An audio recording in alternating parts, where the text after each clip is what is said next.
Recently, I released a video about the Calgary Flames and their search for a franchise center in the 2025 NHL Draft. And if you watched that video, and many of you have, so thank you, you probably noticed that I tried to keep things simple in terms of the Flames draft pick situation. And when I say try to keep it simple, I mean that there are just so many conditional picks involved in the 2025 draft. Some of the conditions don't apply anymore, but there are about almost a half dozen different trades that impact what picks and from who and when the Calgary Flames will select in the first round of the NHL draft this year. And so I covered Brad's living for the better part of a decade. I enjoyed my interactions with Brad, got to know him a bit, remember him fairly fondly on a personal level, but when I look back on the many conditional picks and the convoluted nature of some of the conditions that we have to untangle, I remember Brad a little bit less fondly. So for the interest of clarity and just to try to make sense of it, let's delve into the many conditional draft picks that the Calgary Flames have in the 2025 NHL Draft. All right, so there are four trades involving conditional picks that the Flames made that impact what first-round picks they have in 2025, and a fifth trade that the Flames were not even involved with that also has an impact. So let's just delve into them. Let's start with the four Flames trades because they're the ones that kind of make sense. So on July 22nd, 2022, the Flames traded Matthew Tkachuk and a conditional 2025 fourth-round selection to the Florida Panthers in exchange for Jonathan Huberdeau, Mackenzie Weegar, Cole Schwindt, and a conditional 2025 first-round pick.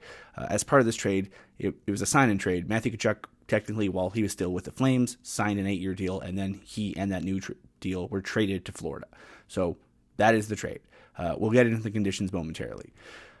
Next, on August 18th, 2022, the Flames traded Sean Monahan and a conditional 2025 first-round pick to Montreal for future considerations. And later that day, they used the cap space they opened up from trading Sean Monahan to sign Nazem Kadri to a long-term deal. Now, jump ahead a bit. Prior to the 2024 NHL trade deadline, March 6th, 2024, the Flames traded Noah Hanifin to the Vegas Golden Knights in a three-way trade, which basically boiled down to Noah Hanifin going to Vegas in exchange for Danil Miramanov, a conditional 2024 third-round pick, and a conditional 2025 first-round pick. And finally, on June 19th, 2024, the Flames traded Jacob Markstrom to New Jersey for defenseman Kevin Ball and a conditional 2025 first-round pick.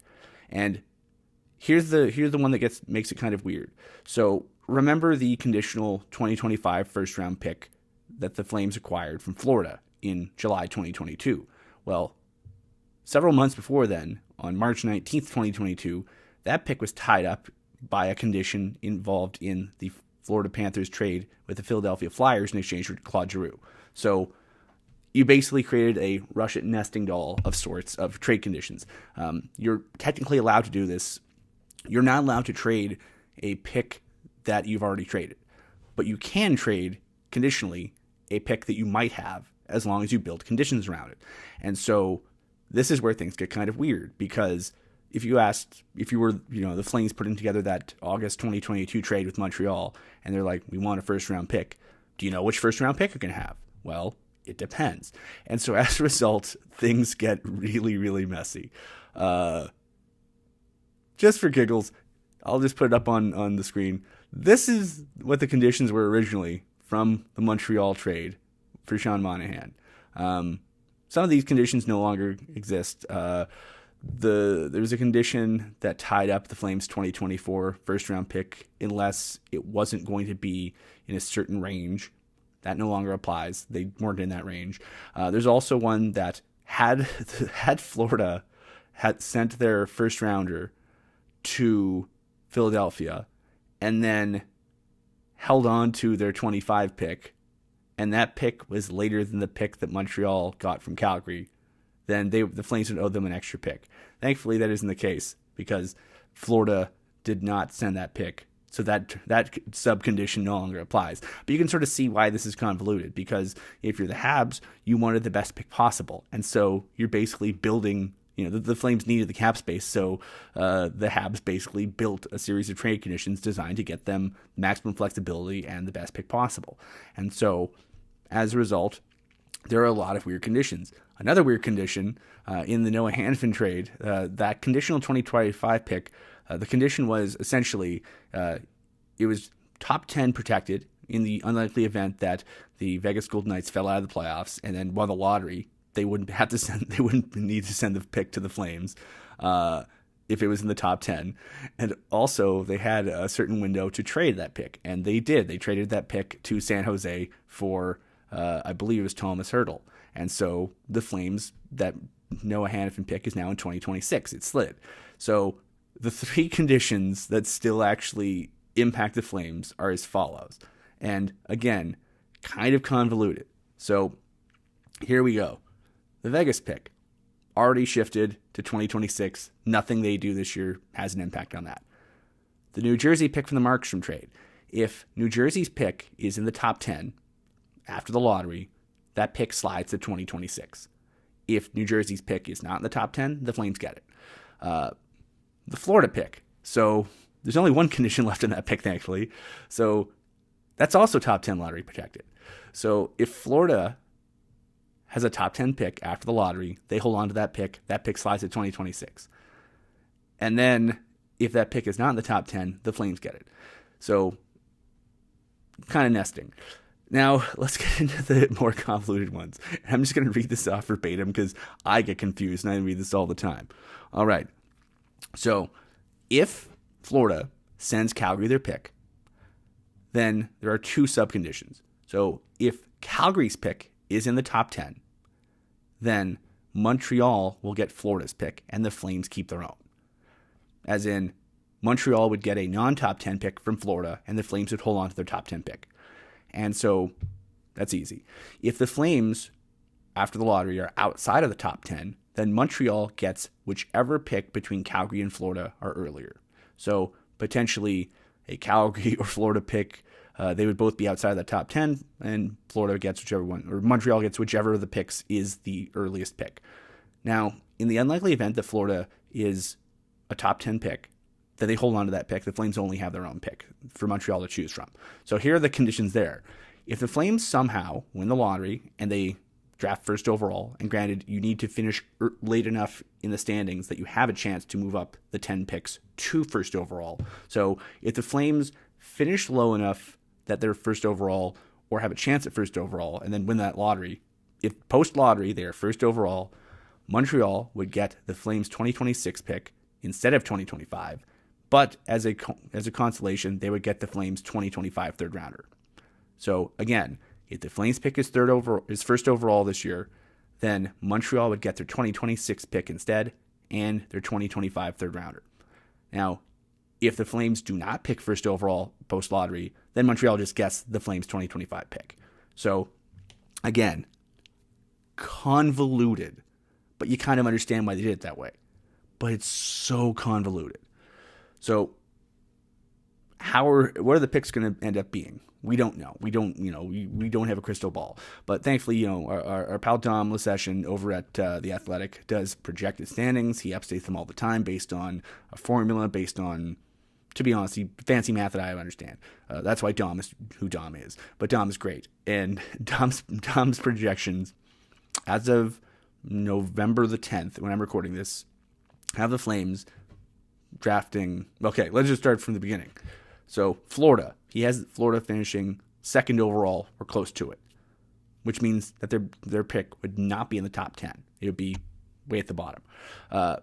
New Jersey, he has around 11th overall, which again, not in the top 10, way in the bottom. So that's good for the Flames. And he has the Flames around 20th overall, which means that their draft pick would be around 13th, give or take. And so the Flames would receive Florida and New Jersey's picks, and then Montreal would get whichever of the Calgary or Florida first rounders would be earlier, which in this case, right now, would be the Flames' 13th overall pick. That would mean the Flames would have 2 first rounders, but they'd be later on in the first round, which for the rebuild, not ideal, but it is what it is. That said, the Flames have played, as of this recording, 15 games, as is a lot of the other teams. There's a lot of baseball left to be played, and the Flames always could slide back 3 or 4 spots to the top 10 for their draft pick, and then the math kind of changes. So we'll update this as things go along, but long story short, that's kind of how things look. There are a lot of conditional picks tied up, and this is the glorious thing. So if you're the Flames, you might want to make some picks. And I alluded to this earlier. The rule is that you cannot trade a pick that you might need to satisfy a trade condition. So, again, the Flames first rounder, they cannot trade because it might go to Montreal. Okay. Their second rounder, no conditions. Their third rounder is still tied up in that long shot first overall condition where Montreal would get the 2025 third rounder as a consolation for not getting the Flames' first overall 2025 pick if Florida keeps theirs. Again, a lot of ifs, and it's very convoluted. The fourth round pick, the Flames cannot do anything with because it probably goes to the Florida Panthers to complete the Tkachuk trade. So this is a year where the Flames have lots of picks, and a lot of them are tied up in conditions. And, if you're who cares? They should just be acquiring picks anyway person. You might not be wrong, but, the easiest way to make things happen in the draft is to potentially move up, move around.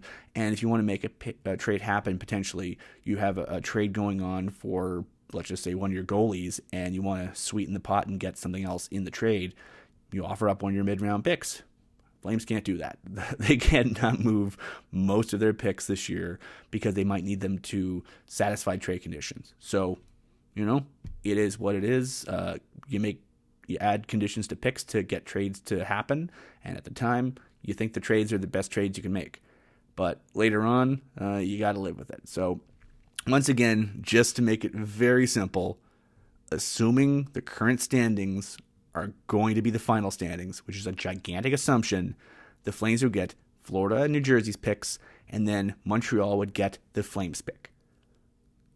But if the Flames slide down a bit in the standings and get into the bottom 10 of the league standings, then the Flames would hold on to their pick, and Florida's pick, which is way later potentially, would go to Montreal instead. So that's how things look right now, and it could get simpler as things go on, or more trades could happen with more conditions, and it could get more convoluted. So thank you very much for watching. If you like this video, please hit the like button. If you really like this video, please hit the subscribe button. Chime in on the comments, and let your friends know that I'm making videos. And if there's anything you want to see in a future video, please chime in. This video happened because some folks jumped in the comments asking about the various trade conditions. So thank you for commenting, and I'm sorry, and you're welcome. And once again, thanks for watching. We'll see you next time.